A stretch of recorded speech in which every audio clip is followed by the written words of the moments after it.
I let myself go blind. When I was 25, I was told that my sight would fade away like a TV losing signal. Hard shapes would turn soft, and eventually they would be nothing but a current of running colors. Then black. More than black. Nothing. Hard to describe nothing. But that's what I see. But it didn't have to be this way. Not yet.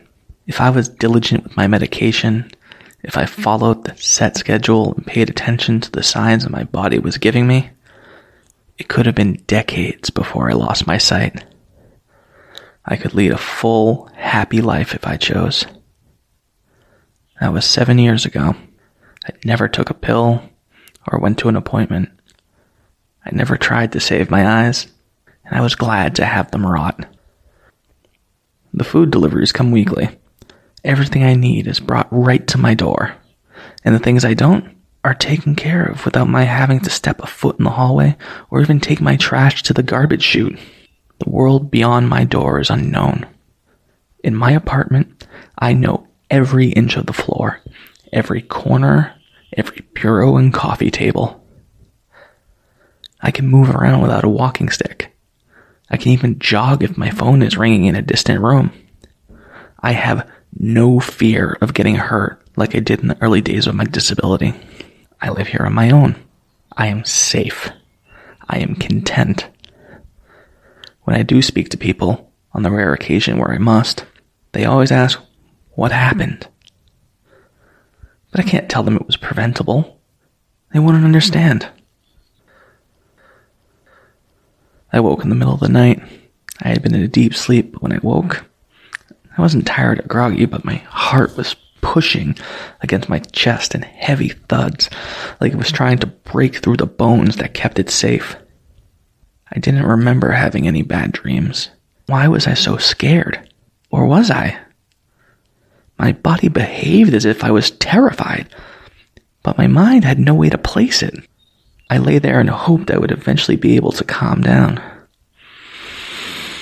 I forced myself to slow my breathing.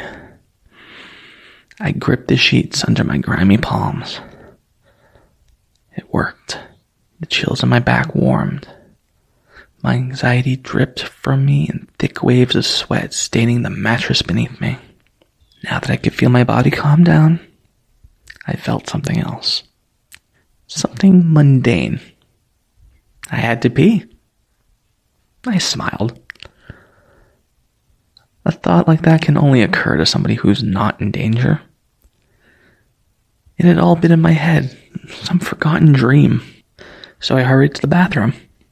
Before I knew what happened, I was falling. My shins had smashed into something in the middle of the room. 3 of my fingers bent back and cracked beneath the weight of my body as I dropped to the floor. My head knocked against the hard wood, and for a moment I lost track of where I was. The pain in my hand was so blinding I could hardly think. But when I did think, when I did come back to my senses, body still throbbing, I only had one thought. The coffee table had moved.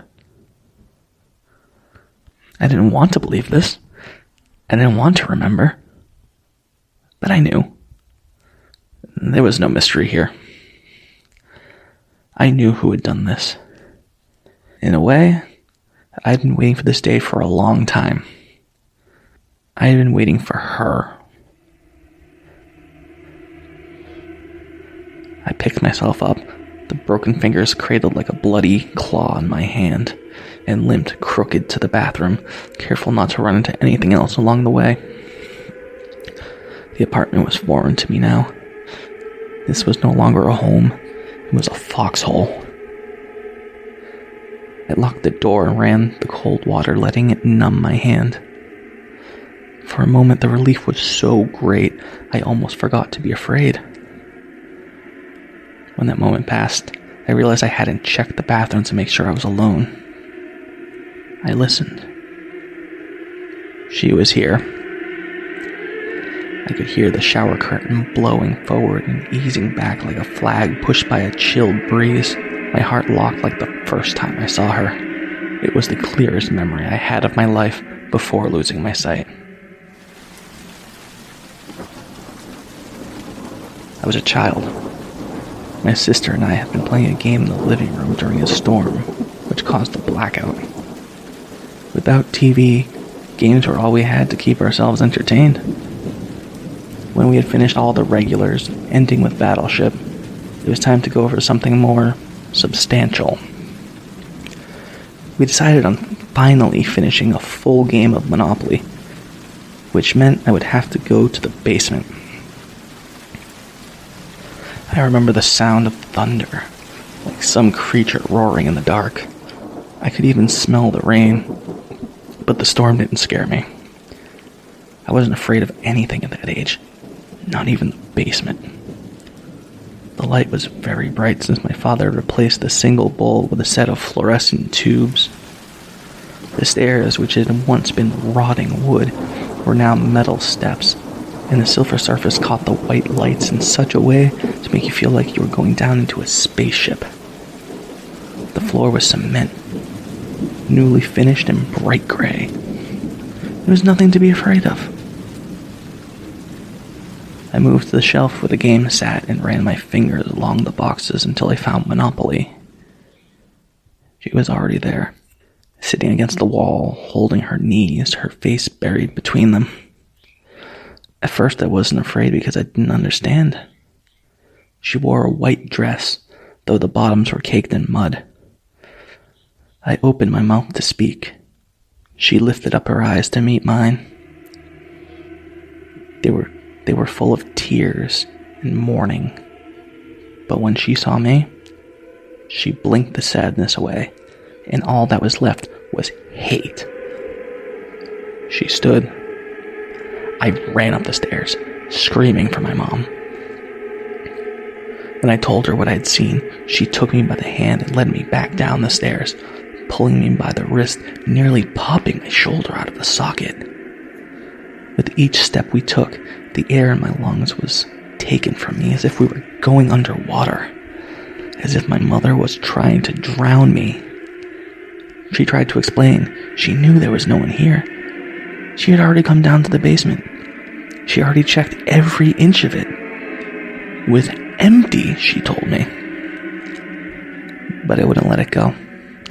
I knew what I saw. And so she dragged me, screaming and wailing, down and down, one step at a time. And as we went, I looked to the corner where the woman had been. First I saw her feet, bare and bloodied, then the muddy dress, and the sharp nails spiking from each finger. "See?" my mother said, pointing to the woman. "There's no one here. Nothing. It's your imagination." I couldn't move. I only stared. When I said nothing, my mother let go of my hand and marched back up the stairs, mistaking my fear for resignation. She left me there on my own. And as soon as she was gone from sight, the woman in the basement attacked me. I spent weeks, sometimes months of my childhood in hospitals after that day, with doctors trying to understand my seizures. But how can a seizure break bones or leave scratches all over my body? I eventually stopped telling them what I saw. The medicine they gave me only made me drowsy. But it never stopped the attacks. And then one day, like a miracle from heaven, I was told I would go blind. No one understood my calm, my quiet acceptance. My friends begged me to take my medication, to take care of myself. But I knew that this was the only way to stop her from attacking me. She only came when I saw her, only when my eyes met hers. One by one, my friends fell away. I stopped leaving the house as my sight got worse, and I had no one to help me navigate the world beyond my door. The attack stopped. I was right. Or at least I had been until tonight. She was there, just behind me. I heard the crinkling of the plastic shower curtain, the broken exhale of the shallow breaths. Slow and steady as I could, I opened the bathroom door and limped my way through the living room, my legs brushing the coffee table I had tripped over. The door to the corridor outside my apartment was only 7 steps from where I stood. I imagined myself going through it, hurrying down the hall and the staircase. It had been so long since I stepped foot outside my apartment, I wasn't sure I could even find the stairs. And if I did, if I reached the street, I would have no one to call. Nowhere to go. I had so expertly separated myself from the world that I could find myself entirely alone even on a crowded street. So I stood there, 7 steps from escape, and did not move an inch. The bathroom door creaked as it fell open. The floorboards whined closer and closer to me. "Why now?" I asked out loud.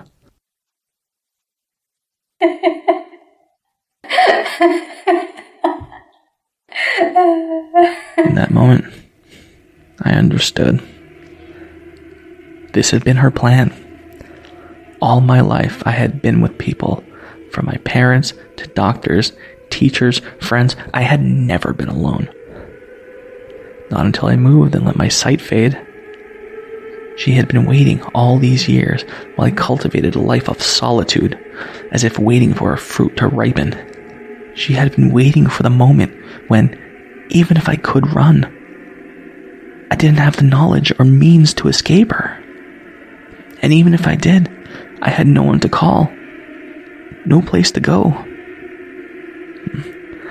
I had done this to myself. I had built a trap, and now, with ease and delight, she sprung it. Her chilled breath blew on my neck. Cold. It was ice cold.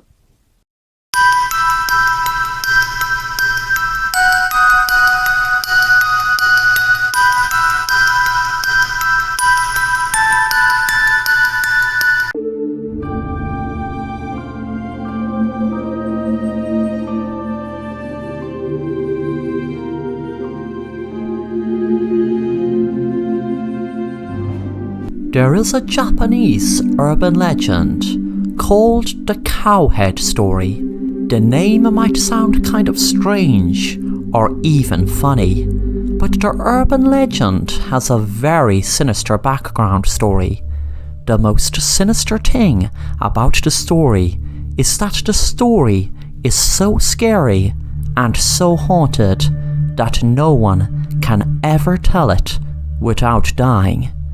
The legend talks about the story, which is basically a group of students, one by one, that notice that their teacher is becoming more and more involved in the story and living it. After a while, the students are screaming for him to stop. The worst thing is, he can't. A while later, police find the bus in a ditch, which is all of the passengers foaming at the mouth, and legend has it they were in some sort of trance. The police shook them awake, and when the police asked them what happened, no one could remember how they ended up there. The Cowhead Story has no recollection of it.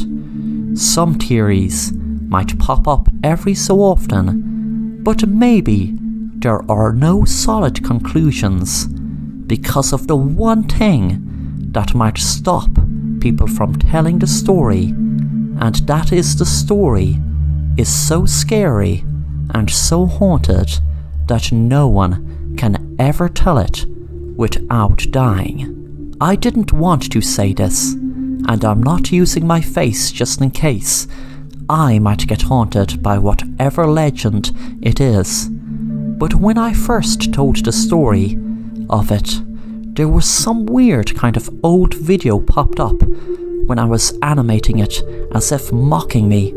It was my voice speaking, saying, "You won't be able to put this on, but I will put it on YouTube for you."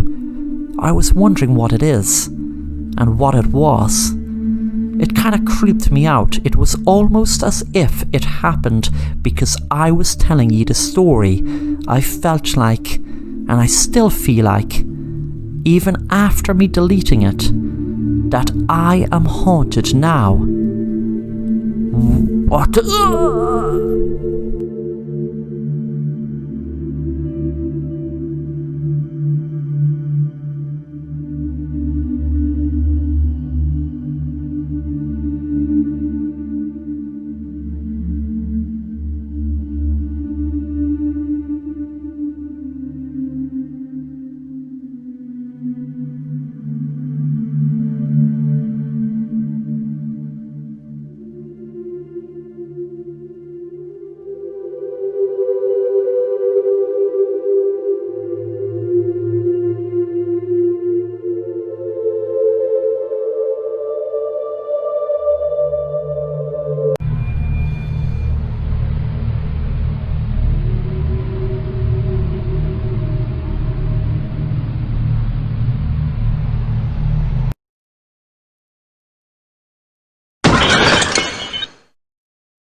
It was a Friday night, and Sarah's parents were going out for a meal. They told her to be careful and to not answer the door to anyone. Sarah's parents were very cautious and even weren't going to go out for a meal at all because for the last few weeks in their town there were home invasions in different houses. Luckily, no one was hurt, but they didn't take any precautions, so they ran through a list of things she should do if anyone knocks at the door or acts strange. After her parents left, Sarah grabbed a drink from the fridge and then sat down to watch a good horror movie.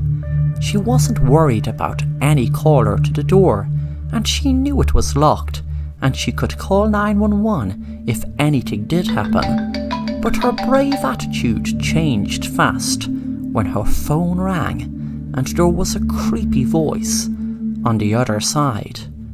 At first, Sarah thought it was one of her friends fooling and told them don't be so stupid. The calls persisted during the night. She had rang a lot of her friends in the meantime, but none of them called her, according to them. Jack, Sarah's friend, told her, "Look, if I ever get prank calls, what I do is get a whistle and whistle as hard as I can and as loud as I can down through the phone. It will sure stop them from calling, trust me." Sarah was going to put that plan into action, and she waited till the phone ring again. She made sure that it was none of her friends. So she waited until she heard the creepy voice begin to speak again. So Sarah got her whistle and blew it as hard as she could through her phone. With that, she could hear a scream from behind her sofa, and she turned around to see a person in a ski mask holding a knife. She ran towards the door to open it, but the person grabbed her and lunged a knife into her. She fell on the ground, bleeding very heavy as the person took off their mask. She froze in horror when she looked in a mirror, and she could see herself holding a mask.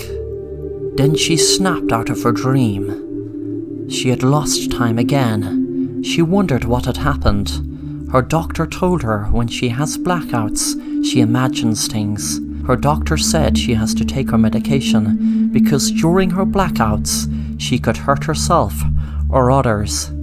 She looked down on the ground at the door.